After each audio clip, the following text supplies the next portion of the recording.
Quelle est la peur cachée qui fait que les évitants se distancent soudainement? Imaginez ceci. Vous fréquentez quelqu'un depuis quelques mois et les choses se passent étonnamment bien. Il répond en fait à vos messages sans vous faire attendre 3 jours. Il suggère des projets au lieu de vous laisser tout organiser. Il semble genuinement heureux quand vous êtes ensemble, peut être même un peu affectueux quand vous êtes seul. Vous commencez à penser que vous avez peut-être trouvé quelqu'un de différent, quelqu'un qui ne va pas jouer des jeux ou disparaître dès que les choses deviennent sérieuses. Vous vous permettez d'espérer que cela pourrait vraiment mener quelque part, puis du jour au lendemain, tout change. Soudain. Il met des heures à répondre aux messages qui obtenaient auparavant des réponses immédiates.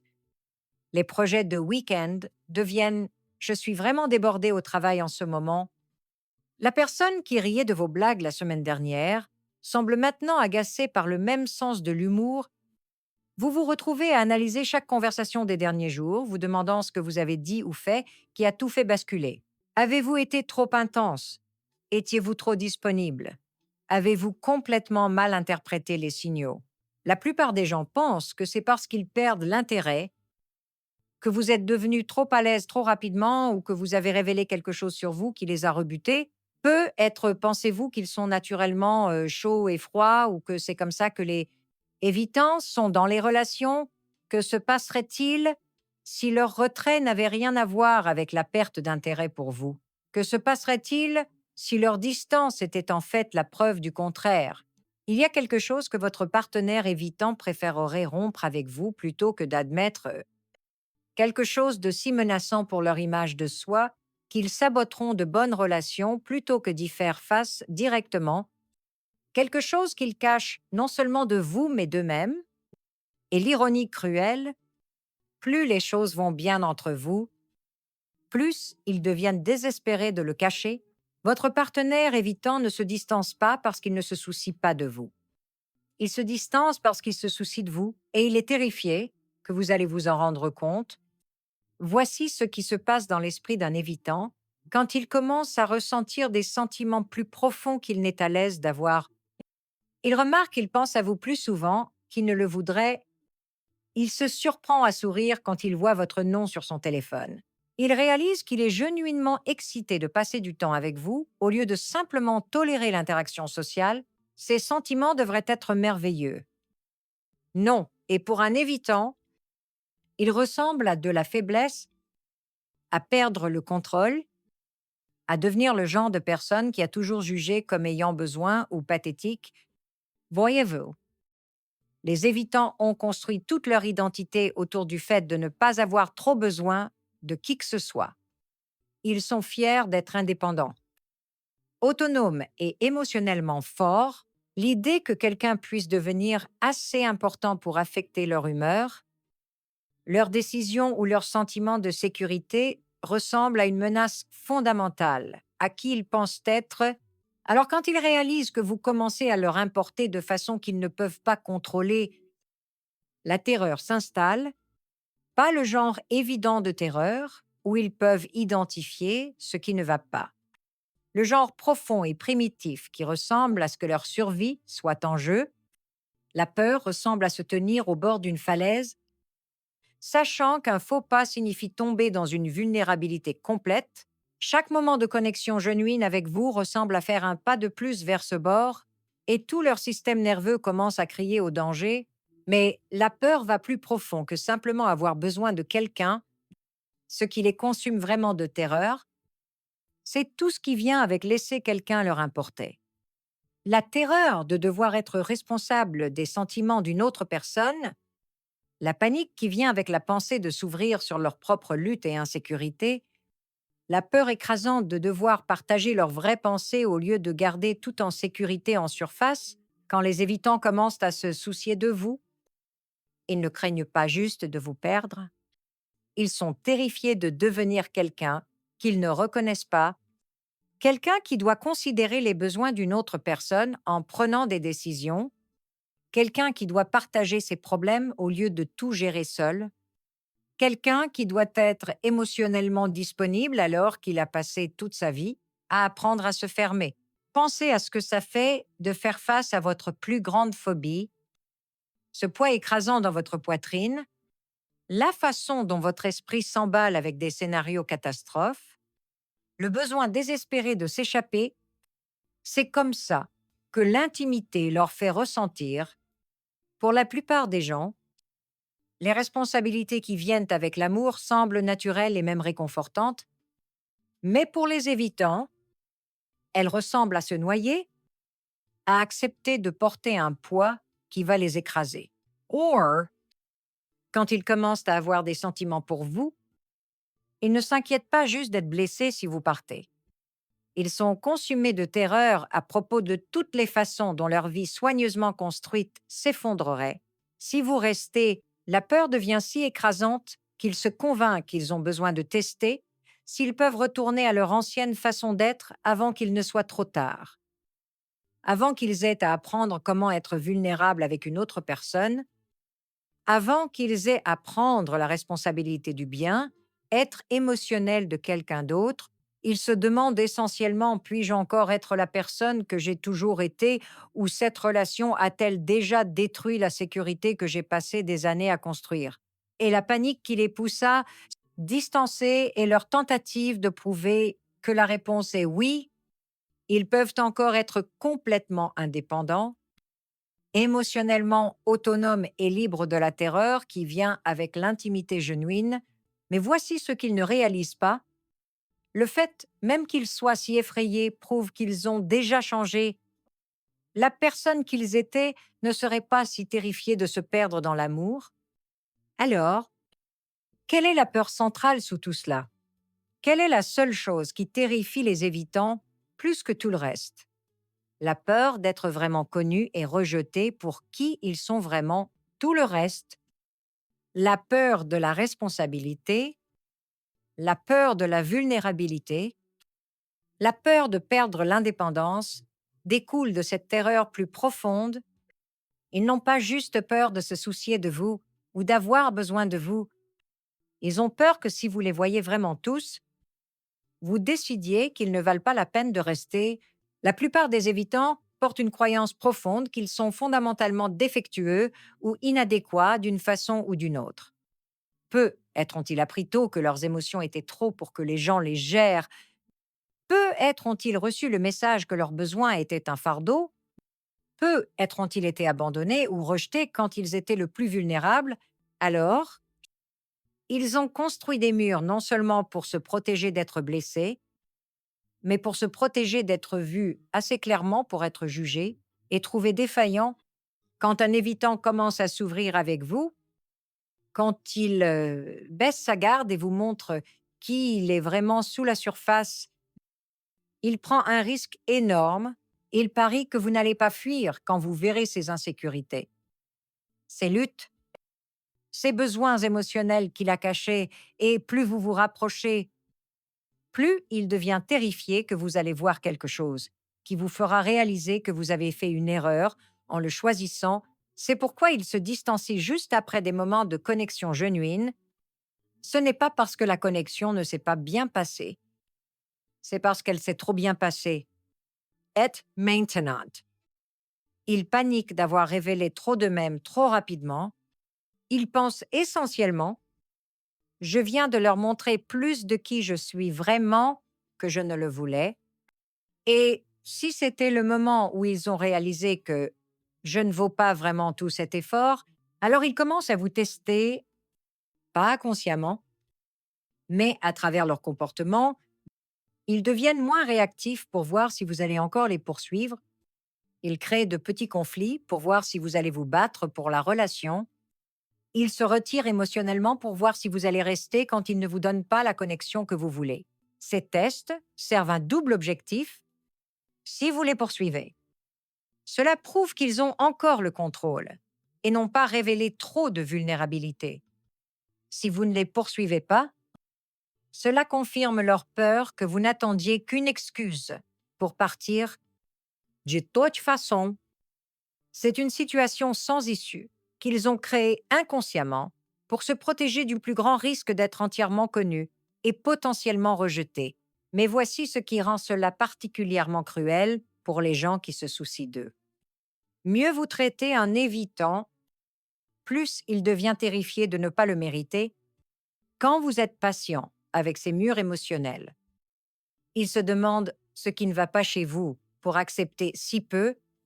Quand vous êtes compréhensif à propos de son besoin d'espace, il questionne si vous vous souciez vraiment assez pour vouloir plus qu'on vous apparaissait constamment. Malgré son comportement chaud et froid, il commence à chercher des preuves que vous vous contentez juste de lui jusqu'à ce que quelque chose de mieux arrive. Votre gentillesse ne le rassure pas. Elle le rend plus soupçonneux que vous n'avez pas encore découvert ce que tout le monde d'autre sait, soi-disant déjà sur lui. Cela crée un cycle tordu où plus vous offrez d'amour et d'acceptation, plus il devient convaincu que vous êtes soit naïf, désespéré ou en train de jouer une sorte de jeu. Il ne peut pas croire que quelqu'un puisse voir ses défauts et ses luttes et choisir encore d'être là. Pendant ce temps, vous vous sentez probablement de plus en plus confus et frustré. Vous donnez à quelqu'un votre meilleur effort, votre patience, votre compréhension, et au lieu que les choses s'améliorent, elles semblent empirer. Plus vous lui donnez d'espace, plus il semble en avoir besoin, plus vous offrez de réassurance, plus il semble douter de votre sincérité. Vous commencez à vous questionner. Peut-être êtes-vous trop collant? Peut-être n'êtes-vous pas assez intéressant pour garder son attention? Peut-être lisez-vous trop dans son comportement et il est vraiment juste naturellement une personne distante? Mais ce qui se passe vraiment, c'est que votre partenaire évitant est si terrifié d'être vraiment vu et trouvé défaillant qu'il crée de la distance avant que vous ayez la chance de faire ce jugement vous-même. Il ne se distance pas parce qu'il n'aime pas ce qu'il voit chez vous. Il se distance parce qu'il est terrifié de ce que vous pourriez voir chez lui. Cette peur va si profond que beaucoup d'évitants préféreraient finir une bonne relation plutôt que de risquer d'avoir quelqu'un qui reste assez longtemps pour découvrir leurs inadéquations perçues. Ils semblent plus sûrs de contrôler le récit en partant d'abord plutôt que de risquer d'être laissés une fois que quelqu'un les connaît complètement. Pensez à quel point c'est à l'envers. La plupart des gens se rapprochent de quelqu'un parce qu'ils veulent être connus et acceptés. Les évitants se distendent quelqu'un parce qu'ils veulent être connus et acceptés, mais ne croient pas que c'est possible. Ils veulent les mêmes choses que tout le monde. Amour, connection, acceptation. Mais ils sont convaincus que vouloir ces choses les rend faibles et avoir ces choses les rend vulnérables à la déception inévitable. Alors, ils créent des systèmes élaborés de distance émotionnelle, conçus pour garder les gens assez proches, pour fournir une certaine connexion, mais assez loin pour ne jamais voir l'image complète de qui ils sont. Mais il y a quelque chose qu'ils ne réalisent pas à propos de cette stratégie. Les murs qu'ils ont construits pour se protéger d'être connus sont les mêmes murs qui les empêchent d'être aimés de la façon qu'ils veulent vraiment être aimés. Vous ne pouvez pas avoir d'intimité genuine avec quelqu'un qui cache constamment des parties de lui-même de vous. Vous ne pouvez pas construire la confiance avec quelqu'un qui teste toujours si vous allez partir. Vous ne pouvez pas vous sentir en sécurité avec quelqu'un qui se prépare perpétuellement à ce que la relation se termine. La chose même qu'ils font pour se protéger du rejet garantit qu'ils n'expérimenteront jamais le genre d'amour profond et acceptant qui prouverait que leurs peurs sont fausses. C'est comme quelqu'un qui a si peur de se noyer qu'il n'apprend jamais à nager. Il reste en sécurité de l'eau, mais il ne fait aussi jamais l'expérience de la joie de nager ou de la confiance qui vient avec savoir qu'il peut se débrouiller dans l'eau profonde. Votre partenaire, évitant, reste en sécurité du risque d'être entièrement connu, mais il rate aussi l'expérience incroyable d'être complètement accepté par quelqu'un qui le voit entièrement. Le bon, le mauvais et tout ce qui est entre les deux. Et voici ce qui est particulièrement déchirant à propos de toute cette dynamique. Souvent, et les choses dont ils ont le plus peur que vous découvriez sur eux sont exactement les choses qui vous feraient les aimer plus. Pas moins, leur vulnérabilité les rend humains, pas faibles, Leur lutte les rend relatables, pas inadéquats. Leurs besoins émotionnels les rendent normaux, pas nécessiteux. Mais ils portent ces peurs depuis si longtemps qu'ils ne peuvent pas imaginer quelqu'un d'autre voir leur humanité comme belle plutôt que défectueuse. Alors quand vous avez affaire à un évitant qui se distance, rappelez-vous que leur distance n'a souvent rien à voir avec ce qu'ils ressentent pour vous et tout à voir avec ce qu'ils ressentent pour eux-mêmes. Ils ne vous rejettent pas. Ils essaient de se rejeter eux-mêmes avant qu'ils croient que vous le ferez inévitablement. Comprendre cela ne rend pas leur comportement acceptable.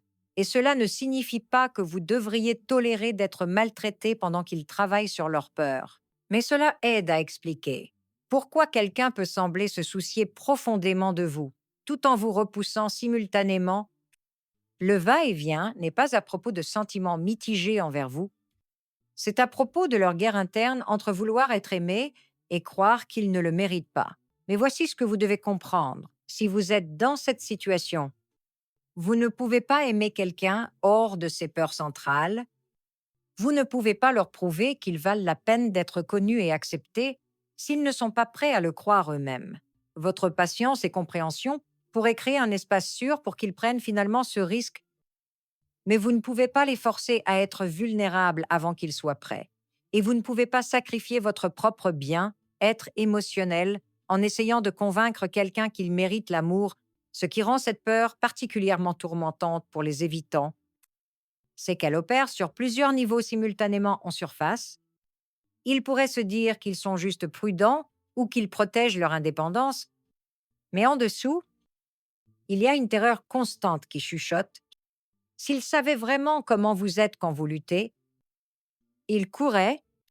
Cette terreur découle souvent d'expériences précoces, où leur moi authentique a été accueilli avec rejet, critique ou abandon. Peu être-ont-ils appris que montrer leurs besoins mettait les gens mal à l'aise.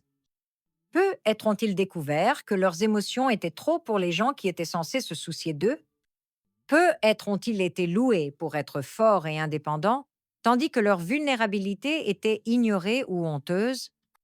Alors, ils ont développé un système d'alarme interne qui crie danger chaque fois qu'ils se surprennent à être genuinement ouverts avec quelqu'un. La peur ne chuchote pas juste, elle rouquit.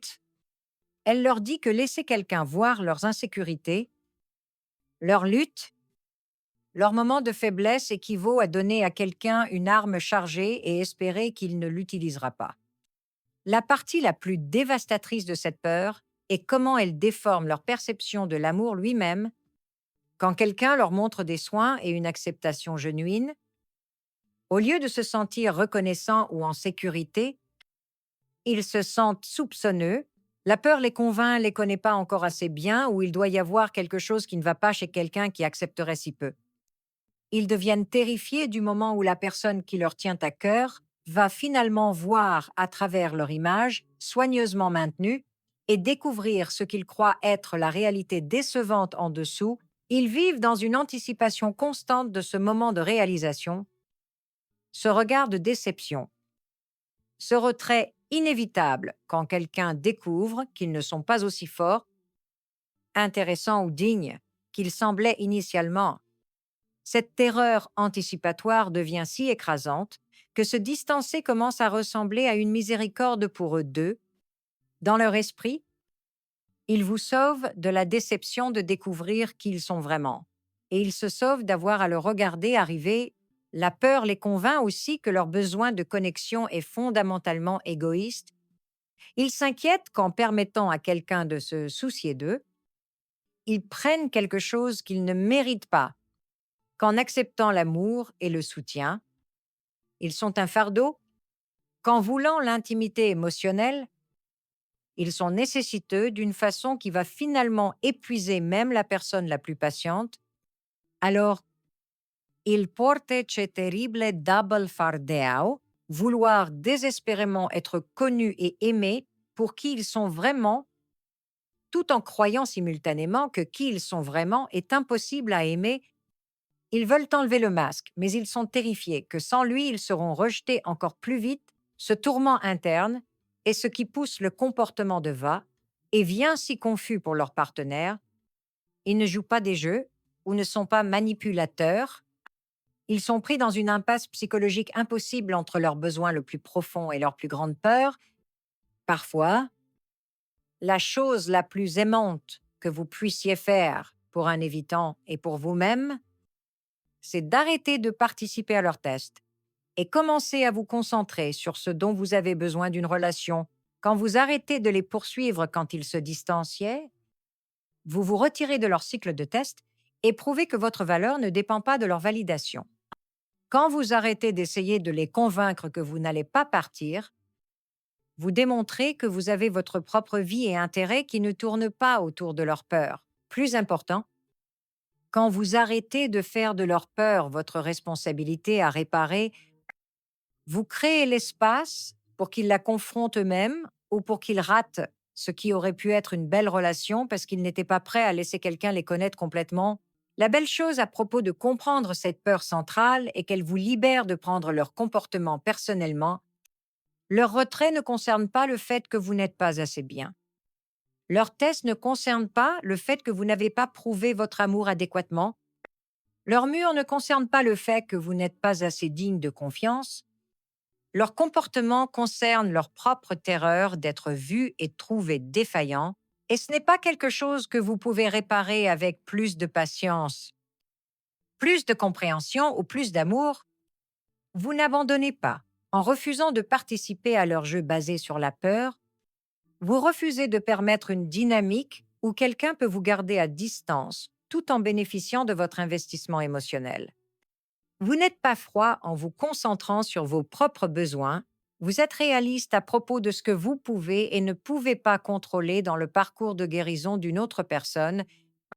Plus important, vous choisissez des relations basées sur ce que les gens offrent vraiment plutôt que sur ce que vous espérez qu'ils pourraient offrir si vous essayez juste assez fort de vous prouver digne de leur vulnérabilité. Avez-vous reconnu cette peur centrale chez quelqu'un avec qui vous avez été impliqué? Laissez un commentaire sur comment comprendre leur terreur d'être vraiment connus a changé la façon dont vous avez répondu à leur comportement de va-et-vient.